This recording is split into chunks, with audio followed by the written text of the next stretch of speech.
Hey, it's Andrew here. Today what I want to talk about is buyer agent commission and how sellers can use it to maximize the sale of your house. So in the city I live in, last month, 35 homes sold. Under the new rules, the sellers don't have to offer compensation. Let's assume half of those sellers decided not to offer any commission.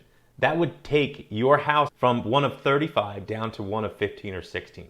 You immediately double the interest in your house, doubling the amount of offers from those buyers needing help compensating their agent, as well as increasing the offer amounts and getting better terms. Additionally, buyers that don't need your help paying their agent, and if they love your house too, you're going to get offers from them as well. You're going to be able to counter back, creating a small bidding war based on offering some compensation to the buyer's agent.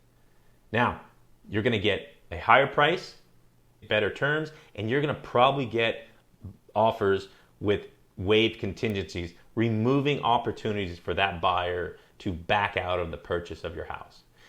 If you want to talk about getting your home sold and maximizing its value using buyer agent commission as one of the leverage tools, please reach out to me. I would love to interview you to list and sell your house.